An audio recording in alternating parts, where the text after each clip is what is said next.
How's my Quad Squad doing? It's the man, the myth, the legend, Quadmft here, bringing you guys a Father Sunday, and this time we got a really cool story. What's going on, Quad Father? Hey, what is up, Warriors? It's the Quad Father here. Yeah, this is a story from when I was about your age. Oh, it's a crazy story. We actually told this one like 2 years ago or whatever, but ages ago. A lot of new subscribers have came in since then, so we're going to retell it. But if we could try and hit 200 likes on this video, that would be an awesome goal. You guys are going to love the story, and I want as many people as possible to see this, Well, so it better be 200 because this is the best story I got. It's the best one of my whole life. Okay, it started back when I had a best friend, you know, kind of just like we were inseparable. Well, I mean, you still have one. Right. So he's my friend to this day, and usually we tell this story together, but I will do it on my own. And so he had a dog, and his dog was an amazing dog. The dog would go running his dad was a marathoner, so this was a marathoning dog too, right? Oh, wow. So he was an athlete. I mean, you could take the ball and throw it. He would play all day long. Yep. The problem is that no fence, no backyard could contain this dog. Okay, his name was Barney. Okay, so Barney, every once in a while, he'd just get the urge to go running, and he would hop the fence. And so he tried to build the wall higher. We tried to put things at the bottom of the wall to keep him from getting to it.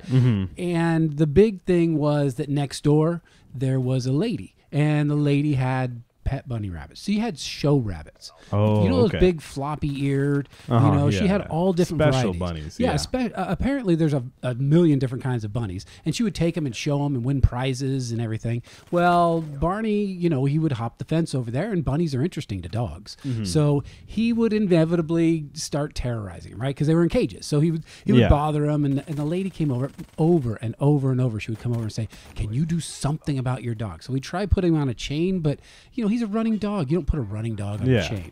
So we finally, you know, we couldn't keep him on a chain. So one day we came home, and in the house he had a bunny. It was a dead bunny. And you could tell that he had been playing with it. You know, it was bloody and the fur was all matted, and we're like, oh crap. That does not sound This lady good. was not nice. Okay. So we knew that if we didn't do something to help Barney, this was boys and his dog, right? We got to help Barney. We got to keep him out of the pound. We got to keep him from being put down. So we looked at each other, we're like, all right, what do you want to do? We said, all right, well, here's what we're going to do. We're going to wash the bunny. We're going to dry the bunny. We're going to fluff the bunny. And then, making sure that the lady next door isn't home, we're going to hop the fence ourselves and gently put the bunny back into the cage. So we figured that was a foolproof plan, and it pretty much was. That does not sound foolproof at all. Well, we thought it was. So many flaws. Well, the bunny's just not going to sit there, and she's going to say, "Oh, okay." It's dead. You know, who knows how she would think the bunny died, but we took away all the discernible marks. You couldn't really see where he had, you know, chewed its neck because we watched that. Okay. Yeah. Well, we thought it was good. Maybe we were dumber than you teenagers today. But so a couple weeks goes by, nothing happens. Barney's still running and playing. Yeah, we didn't even think about it, right? And so until we came home from school another day, and his dad was at home, and he said, "Hey, I talked to Miss Peabody next door, and she said that we were out there taking out the trash cans, and she says, you know, the strangest thing happened." She says, "One of my bunnies died." And he's like, "Oh, sorry." And he kind of knew because we had to let somebody in on it, right? He had to. Someone had to cover for us. And he said, "Gosh, I'm so sorry about your bunny." She says, "Yeah, no, that's not really the weird part. The weird part about this was that I buried the bunny in the backyard, and then the next day, the bunny ended up back in the cage. I have no idea how it happened." And he's like, "Oh, okay, all right, have a nice day. See you later." And so when he came back and told us, we just were rolling. Oh, yeah, it'd be hilarious. But we did get away with it. Explain this to some of our viewers, because I'm not sure, like, maybe if I was younger, I wouldn't really get this. Like, what happened? Okay, so here's what happened from her perspective. Okay, lady with the bunny, Mrs. Peabody, she has a bunny that dies. I don't know how the bunny dies. So she, you know, she's not going to, like, flush it. You can. It's not a fish. Yeah. Right? So she does the next best thing, and she digs a hole and buries it in her backyard. Well, Barney goes over next door, and you know that dogs can smell like 1,000 times stronger than humans. So there was no hiding this dead bunny from Barney. No. He figured he had a friend to play with. So he got in the backyard. He dug up the bunny.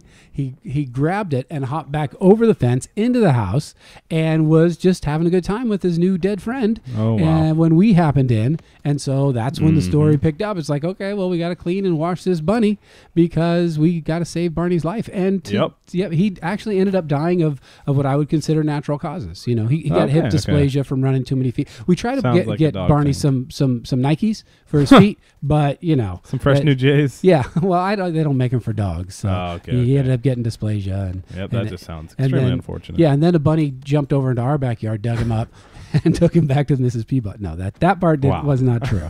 So all right, that's the story. That's the best I got. That's man. a great story. It was kind of unfortunate, but I'm happy you guys got away with it. It's kind of cool to see people get away with it. You kind of root for you in that situation. Well, Barney got away with it. Barney got away with it. You guys definitely hooked Barney up. So that's a really awesome story. I hope you guys enjoyed. Quadfather's a pretty good storyteller. We're probably going to be telling some more stories in the future on Father's Sunday. Thanks for all the likes recently on all the videos and all the support, guys. If you want to check out, you run a podcast, actually. Yeah, the Quadcast. The Quadcast podcast, available on iTunes, Stitcher, any other platform. Just go look up Quadcast podcast, and you'll hear lots of stories, and some I tell about Caleb. Oh, yeah, you got some exclusive stories about me on there. Don't tell him, though. He doesn't listen. Check out his Twitter. Link to it down in the description below, at QuadfatherMFT, kind of mimicking me. Are you... Yes, when I grow up, I want to be just like you. Oh, yeah. Hopefully you guys enjoyed. Like, ratings, again, always appreciated. Thanks for all the support on the channel recently, guys. It's been Quadmft and the Quadfather, another crazy Father Story Sunday, or Father Sunday Story Sunday, whatever it is. Yeah. I still can't believe it. Rip to that bunny. But hopefully you guys enjoyed. It's been Quadmft and the Quadfather. And we're outie 5. And I will see you. 5,000. 5,000. 5,000. And I'll see you at the cemetery. See you guys.